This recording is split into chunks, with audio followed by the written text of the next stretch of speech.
Hello, नमस्ते everyone and welcome to my channel. आज के वीडियो में हम बात करेंगे जो पाकिस्तान को आईएमएफ से फंडिंग अप्रूव होके मिल गई उसके बारे में। एंड इस फंडिंग का ये जो सरफेस पे दिख रहा है, हाँ फंडिंग तो मिल गई, पर इसका इफेक्ट क्या है, आफ्टर इफेक्ट क्या है, आफ्टर इफेक्ट क्या है पाकिस्तान के लिए भी एंड इंडिया के लिए भी। ठीक है। और दूसरी मेजर डेवलपमेंट जो सीज फायर दोनों कंट्रीज ने एग्री करा कि the both the countries agrees to cease fire, ये इमीडिएटली कुछ समय बाद जब फंडिंग की न्यूज आई उसके कुछ समय बाद ये न्यूज आ गई। फंडिंग की न्यूज लगभग 11-12 बजे तक आई थी कि फंडिंग अप्रूव हो गई है एंड दोपहर तक 3:30-4-5 बजे तक ये न्यूज आ गई कि both the countries have agreed to cease fire.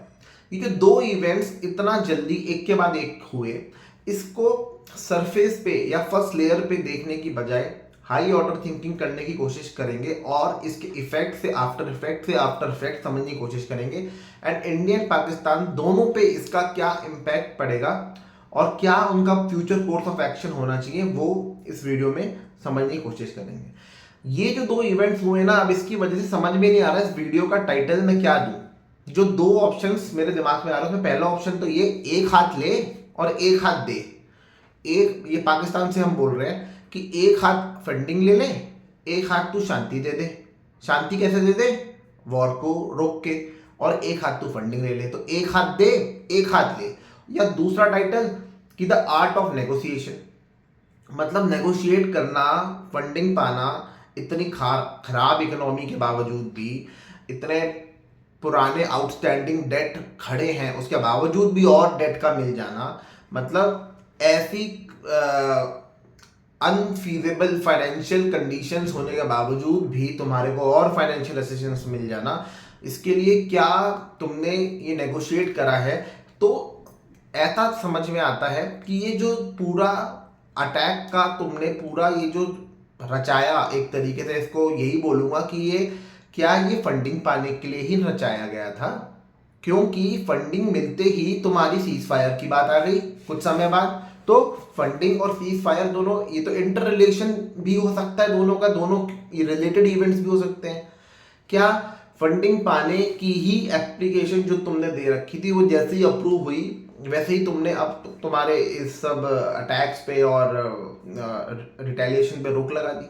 तो इसकी तीन पॉसिबिलिटीज हैं जो मुझे नजर आती हैं कि ये क्यों हुआ है, ये फंडिंग क्यों मिली है, इतनी फाइनेंशियली जो अनफीजेबल हाल था बावजूद इसके भी ये फंडिंग क्यों मिली। मुझे इसकी तीन पॉसिबिलिटी नजर आती है, वो मैं आपको अभी वीडियो में आगे बताऊंगा। फर्स्ट ऑफ ऑल, आईएमएफ ने फंडिंग दी। आईएमएफ का सबसे बड़ा कंट्रीब्यूटर है यूएसए। ठीक है। तो यूएसए जो सबसे बड़ा कंट्रीब्यूटर है उसने फंडिंग दी उस देश को जिस देश ने अटैक करा, उस देश पे जहां पर यूएसए के ही वाइस प्रेसिडेंट अपनी फैमिली के साथ ऑफिशियल विजिट पे थे। पाकिस्तान ने पहलगाम में जब अटैक करा तब इंडिया की ऑफिशियल विजिट पे यूएसए के वाइस प्रेसिडेंट अपनी फैमिली के साथ आए हुए थे एंड इंडिया के लीडर्स, टॉप लीडर्स के साथ वो मीटिंग्स कर रहे थे, आगरा घूम रहे थे, जयपुर घूम रहे थे और हम उनकी खूब खातिरदारी कर रहे थे एंड जब ये वॉर चल रहा था, अभी रिसेंटली उनकी ये स्टेटमेंट आई, it's none of our business, मतलब यूएसए का काम नहीं है तुम्हारा शांति बनाने का, तुम खुद देखो, you both are mature enough. तो ये स्टेटमेंट आई।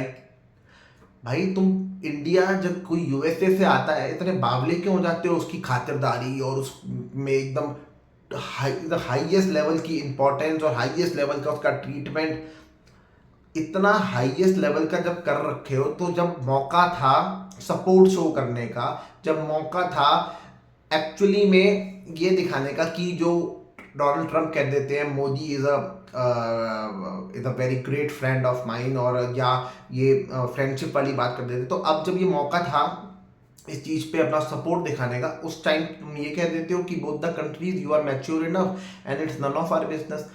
तो ये बात समझ में नहीं आई। यूएसए जो खुद सबसे बड़ा कंट्रीब्यूटर है आईएमएफ से, वो खुद ऐसे देश को फंडिंग आईएमएफ कर रहा है जहां पे टेररिज्म को स्पॉन्सर करा जाता है। जहां पे इस फंडिंग का इस्तेमाल इसके पर्पस के लिए नहीं, और इसका पर्पस क्या, इकोनॉमी के रिवाइवल के लिए, इकोनॉमी के रिवाइवल के लिए इसका पर्पस ना के बराबर। और सारा का सारा पैसा मेनली डाइवर्ट किया जाता है टेररिस्ट एक्टिविटीज को फंड करने में, अटैक्स को एग्जीक्यूट करने में, टेररिस्ट की ट्रेनिंग में, एक तरीके से टेररिस्ट मैन्युफैक्चर करने में। इस एक्टिविटी के लिए तो पैसा था ही नहीं, पर इसके लिए लगाया जा रहा है। और ये पाकिस्तान की हिस्ट्री रही है पुराने समय से कि ऐसे बार बार attacks, terrorist attack, cross border terrorism, ये सब पाकिस्तान में जो टेररिस्ट पाले जाते हैं, ट्रेन किए जाते हैं, और इनको पूरा एक सपोर्ट सिस्टम दिया जाता है, पूरा मास्टरमाइंड टेररिज्म जो टेररिस्ट ग्रुप हैं उनके वहीं रहते हैं। तो ये सब इंफ्रास्ट्रक्चर कैसे सस्टेन कर पा रहा है पाकिस्तान? उसकी इकोनॉमी तो खुद कोलैप्स पड़ी है। इकोनॉमी के रिवाइवल के लिए ही आईएमएफ लोन दे रहा है। तो ये एक्चुअली में जो लोन जिस पर्पस के लिए लगाना चाहिए वहां तो जानेगा, ठीक है। अब दूसरी आ जाते हैं इंडिया पे, इसका क्या वो होगा। अभी ये जो सीज फायर हो गई है, इसको एक शॉर्ट टर्म में हम अपनी जीत समझ सकते हैं, पर अपना लॉन्ग टर्म टारगेट जो है ना, उस पे से नजर हटनी नहीं चाहिए। लॉन्ग टर्म टारगेट हमारी काउंटर स्ट्राइक ना लॉन्ग टर्म के लिए है और कॉन्टिन्यूस है। अब ये वन टाइम रिलीफ से रुकेगी नहीं, अभी काउंटर स्ट्राइक कॉन्टिन्यूसली चलेगी एंड इंडिया को कॉन्टिन्यूसली इस चीज के पे अब एक्शन लेते रहना पड़ेगा। पाकिस्तान को कोलैप्स होने की कगार पे लाना पड़ेगा, चाहे डिप्लोमेटिकली लाओ, फाइनेंशियली लाओ, सोशियो इकोनॉमिकली लाओ, जियो पॉलिटिकली लाओ, जैसे भी लाओ, अपने नेटवर्क, अपने अलाइज को ऐसा ढूंढो या ऐसा फ्रेमवर्क रचो एक कि ये काउंटर स्ट्राइक का रिजल्ट ये आए कि पाकिस्तान अगर बाई कोलैप्स होना अगर होना है तो कोलैप्स होए, या ये जो ये करता है ना बार बार ये टेररिस्ट अटैक, ये अब होए ना दोबारा, ऐसा ट्रीटमेंट इसको मिलना चाहिए। जो ये इंडिया ने वाटर ट्रीटी रद्द कर दी है, बहुत बढ़िया, पानी देना भी नहीं, पानी देना भी नहीं चाहिए। अब इस पानी के ना देने से इनके एग्रीकल्चर पे फर्क पड़ेगा, एग्रीकल्चर प्रोडक्शन है वो घटेगी, तो उसकी सप्लाई कम होगी, पर डिमांड तो कम होगी नहीं, तो इन्फ्लेशन बढ़ेगी, तो ये फिर इकोनॉमी के लिए खराब है। तो इकोनॉमी वाइज भी नहीं छोड़ना है, डिप्लोमेटिक वाइज भी नहीं छोड़ना है, तुम्हें जियो पॉलिटिकली वाइज किसी भी एंगल से पाकिस्तान की अब ये कोलैप्स होना में कोई कसर नहीं रहनी चाहिए। ये इंडिया का लॉन्ग टर्म ये टारगेट होना चाहिए इंडिया की काउंटर स्ट्राइक का। ये एक छोटा सा हमें रिलीफ मिल गया है, इसके लिए इंडियन आर्मी को मैं सैल्यूट करता हूं, पर ये शॉर्ट टर्म है। लॉन्ग टर्म में हमें जो हासिल करना है उस पर से नजर नहीं हटानी। Pakistan on the other hand, अभी जो दो खबरें इनको मिल गई है ना, एक तो फंडिंग वाली और सीज फायर हो गई है। अब इन दो खबरों के बूते पे अपनी पूरी जो जनता जो इनको ओवर पावर कर रही थी, इनके काबू में नहीं थी, अब ये उसको काबू में लेंगे। अब ये उस जनता को काबू में लेंगे जो ओवर पावर इनको करती थी। क्यों? अब ये इनको इस बात के लेकर पूरा हाईलाइट करके ये बात बताएंगे कि हमें तो फंडिंग भी मिल गई आईएमएफ से, वो भी ठीक है, एंड इंडिया को हमने शांत कर दिया हमारी जवाबी कार्रवाई से, ऐसे करके बताया जाएगा और इनकी जनता को इन्फ्लुएंस करके वापस से कैप्चर किया जाएगा। क्यों? क्योंकि आर्मी के कंट्रोल में इनकी जनता नहीं थी और आर्मी अंडर पावर्ड फील कर रही थी, तो अब आर्मी को बूस्ट फिर से मिल जाएगा। अब यूएसए ने जो बिगेस्ट कंट्रीब्यूटर है इस फंड का, उसने ऐसे ही देश को एक तरीके से फंडिंग अप्रूव उस फंड ने करी जहां पे टेररिस्ट मैन्युफैक्चर किए जाते हैं। यूएसए ये भूल गया इस समय पे कि 9/11 उसके देश में भी हुआ था। 9/11 में कितने अमेरिकन मारे गए थे, और यही वो टेररिस्ट अटैक था जिसका सबसे बड़ा जो पर्सन रिस्पॉन्सिबल था, उसामा बिन लादेन, वो पाकिस्तान में ही पाया गया था, पाकिस्तान से ही उसको ढूंढा गया था और खत्म किया गया था। तो इतना डायरेक्ट लिंक था यार, आपकी कंट्री का इतना बड़ा टेररिस्ट अटैक ये था जो भुलाना बहुत मुश्किल है। उसका सीधा सीधा जो पर्सन रिस्पॉन्सिबल वो पाकिस्तान में ही मिला, वहीं आपने उसको ढूंढ के खत्म करा। फिर भी ये चीज हो गई कि फंडिंग फिर भी पाकिस्तान, तो पाकिस्तान को फेवर मिलता ही जा रहा है, मिलता ही जा रहा है, चाहे वो एक अटैक कर ले, चाहे वो दो अटैक कर ले। मतलब पाकिस्तान को लोन मिलने बंद क्यों नहीं होते? पाकिस्तान को काय को जिंदा रखा जा रहा है, क्योंकि वो अपने दम पे तो जिंदा अब खड़ा हो नहीं पाएगा, तो पाकिस्तान को जिंदा रखा क्यों जा रहा है? दूसरी बात, जो पाकिस्तान को पैसे की कमी की वजह से मरने भी नहीं दिया जा रहा, बार बार बेल आउट कर दिया जा रहा है, बार बार कोई फंडिंग कर दी जा रही है, और इसको जिंदा रखा जा रहा है। इसको जिंदा रखा जा रहा है जहाँ टेररिस्ट के मास्टरमाइंड रहते हैं, वहां पे वो अपना पूरा इंफ्रास्ट्रक्चर उन्होंने एस्टैब्लिश कर रखा है, ऐसे देश को आप फंडिंग करे जा रहे हो। अब इसकी तीन पॉसिबिलिटीज जो मुझे समझ में आती है कि ऐसा हो रहा है।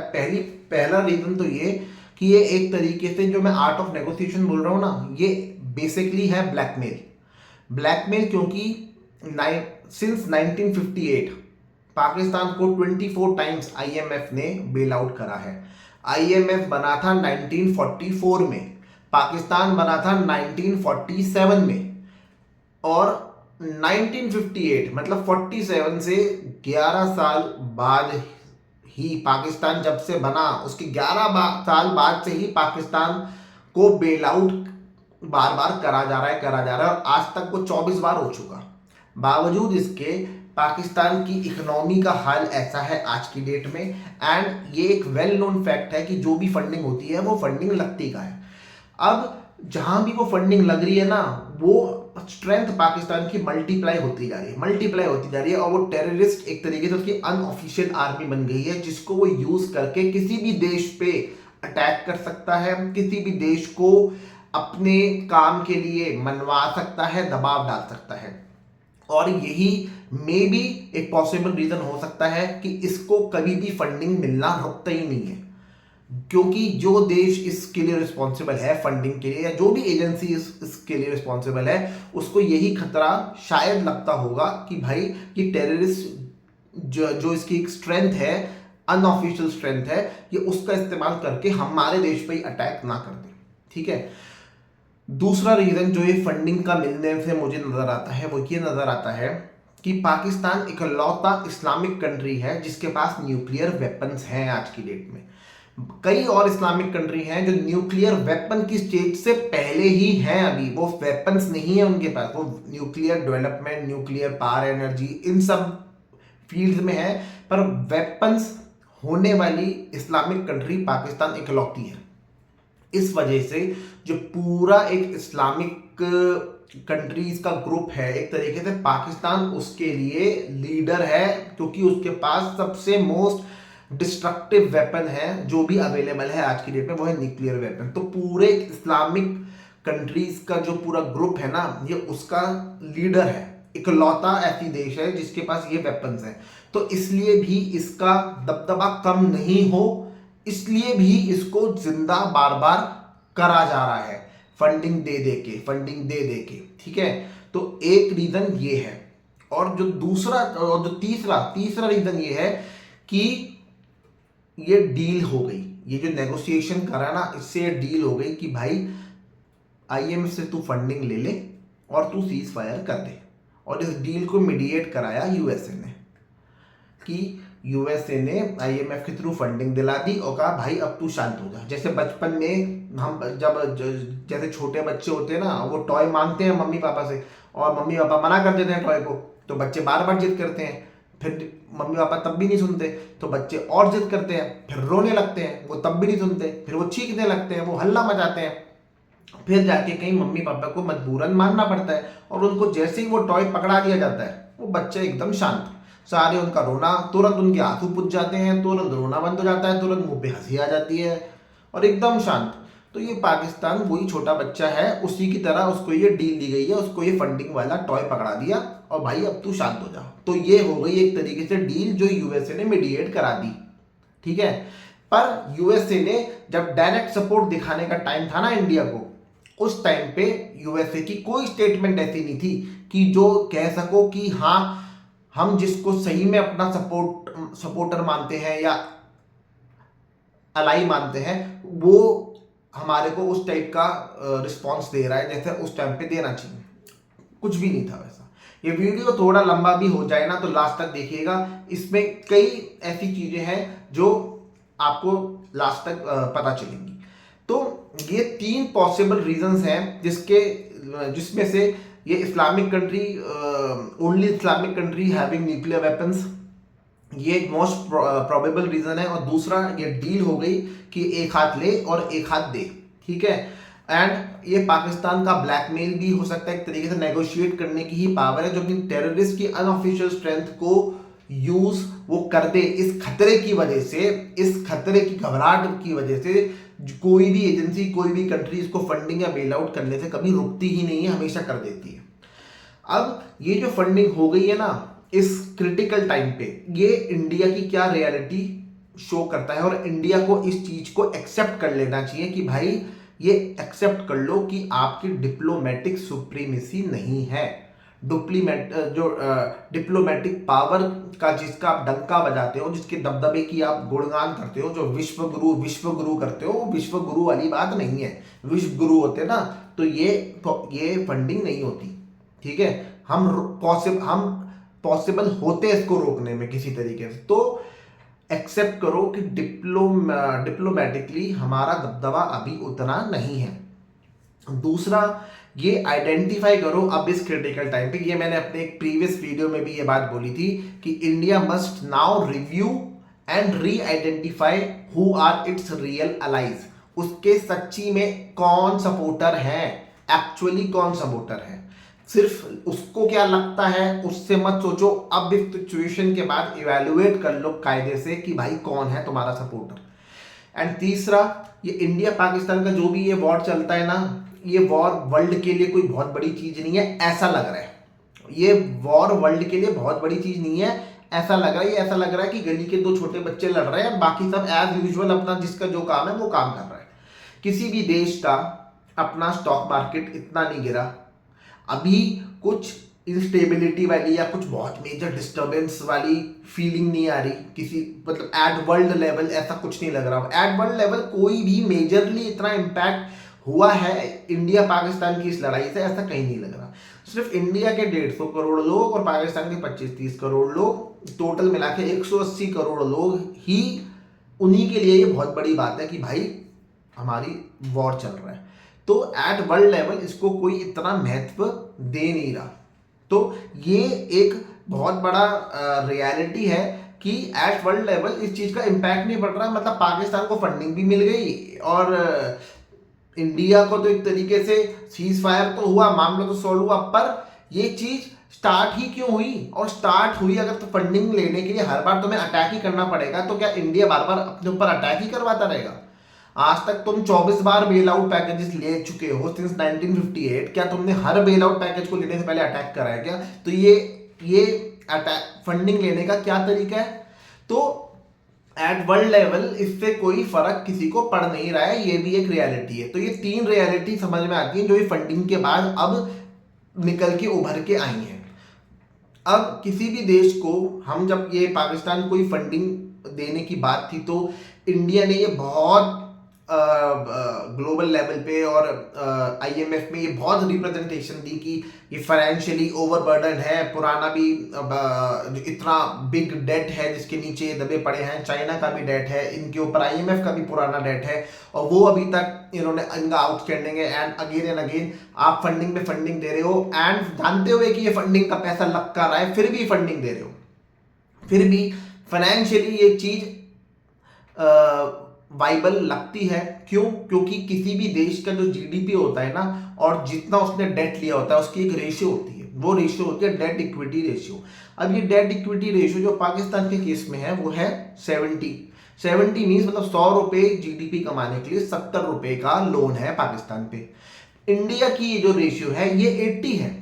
तो इंडिया बार बार ये बोले कि फाइनेंशियली वाइबल नहीं है, पर इंडिया एक्चुअली बात ये है कि इंडिया ने हर 100 रुपए के लिए 100 रुपए जीडीपी कमाने के लिए 80 रुपए का लोन ले रखा है, जबकि पाकिस्तान ने सिर्फ 70 रुपए का ले रखा है। तो बात ये है कि एक्चुअली में इंडिया के पास लोन ज्यादा है, पाकिस्तान के पास कम। तो ये फिजिकली वाइबल नहीं है ये चीज, तो एज कंपेयर टू इंडिया, ये इंडिया के कंपेरिजन में बता रहा हूं, तो ये ऐसा नहीं है कि ये वाइबल नहीं लग रहा। दूसरी चीज, ये फैक्ट आईएमएफ ने इग्नोर कर दिया और ये फैक्ट गूगल पे भी रिसर्च करके निकल सकता है और टाइम्स ऑफ इंडिया में भी ये फैक्ट पब्लिश हुआ है कि पाकिस्तानी रुपीस में हर 100 रुपीज जो टैक्स कलेक्ट होता है ना, उसके अगेंस्ट जो ट्रेड एंड कॉमर्स कंट्रीब्यूट करता है वो करता है जस्ट 60 पैसा, जस्ट 60 पैसा against every 100 Pakistani rupees tax revenue collected.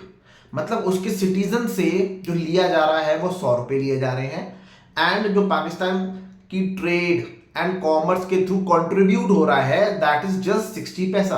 तो ये बीच का जो डिफरेंस है ना, इतना मेजर डिफरेंस, ये सिटीजन से लिया जा रहा है और अपनी पॉकेटों में डाला जा रहा है जो वहां के ट्रेड एंड कॉमर्स कैटेगरी को डोमिनेट करते हैं, और वो है वहां के पॉलिटिशियंस और वहां के गवर्नमेंट ऑफिशियल्स और वहां के बड़े बड़े बिजनेसमैन जिनका भी डायरेक्टली इनडायरेक्टली पॉलिटिशियन से लिंक है, या वहां के आर्मी ऑफिशियल्स। तो एक तरीके से वो देश अपने ही लोगों को लूट रहा है, आईएमएफ की फंडिंग भी ले रहा है और लगा रहा है उसको टेररिस्ट को मैन्युफैक्चर करने में।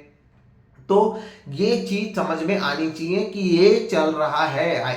भले ही डेट टू जीडीपी रेशियो आपको फेवरेबल दिख रही हो, बावजूद इसके ये चीज आप इग्नोर, आईएमएफ ने ये इतना मेजर ओवरलुक कैसे हुआ। दूसरा, वहां की जो प्रोमिनेंट इकोनॉमिस्ट हैं, खुद पाकिस्तान के जो प्रोमिनेंट इकोनॉमिस्ट हैं, one of the prominent economist, वो खुद ये कहते हैं कि पाकिस्तान का आज की डेट में इतना एक्सट्रीमली पॉवर्टी वाले लेवल पे पाकिस्तान पहुंच चुका है, नए लोन्स लिए जा रहे हैं पुराने लोन्स चुकाने के लिए। जीडीपी का जो हाल है उसका आज की डेट में जो एक्सटर्नल डेट इस्लामाबाद पे या पाकिस्तान के ऊपर है वो 130 बिलियन डॉलर का है, फॉरेक्स रिजर्व 15 बिलियन डॉलर के हैं, फिर भी जीडीपी का 2.6% जो आता है 10 बिलियन डॉलर, ये डिफेंस पे खर्चा करा जाता है, इकोनॉमी के रिवाइवल पे नहीं करा जाता। तो ये क्या फैक्ट्स ये शो नहीं कर रहे कि जिस पर्पस के लिए फंडिंग आईएमएफ दे रहा है या यूएसए दे रहा है, वो फंडिंग एक्चुअली में लग किधर को रही है, और फिर वो लग जाएगी, फिर उसके बाद वो ब्लैकमेल भी करेगा, अपनी सब मनचाही इच्छाएं भी पूरी करवाएगा, फिर आप कुछ नहीं कर पाओगे। तो ये सब चीजें को समझना पड़ेगा कि एक्चुअली में जो पैसा डाइवर्ट करे जा रहे हो इकोनॉमी रिवाइवल से डिफेंस में, वो इससे इम्पैक्ट क्या पड़ रहा है। तो ये जो वीडियो था, एक हाथ ले और एक हाथ दे, आईएमएफ की जो फंडिंग तो आपको मिल गई, इसके अगेंस्ट जो पाकिस्तान ने शांति कर ली या सीज फायर कर ली, तो क्या ये नेगोशिएट होके डील हुई है एक तरीके से। तो जहां तक मेरे को पॉसिबल रीजंस नजर आते हैं, जो मुझे लग रहे हैं इसी वजह से ये सब हुआ होगा, वो मैंने इस वीडियो में बताया। अगर आपको ये सबसे आपका क्या फीडबैक है, प्लीज कमेंट बॉक्स में अपना भी फीडबैक दीजिएगा।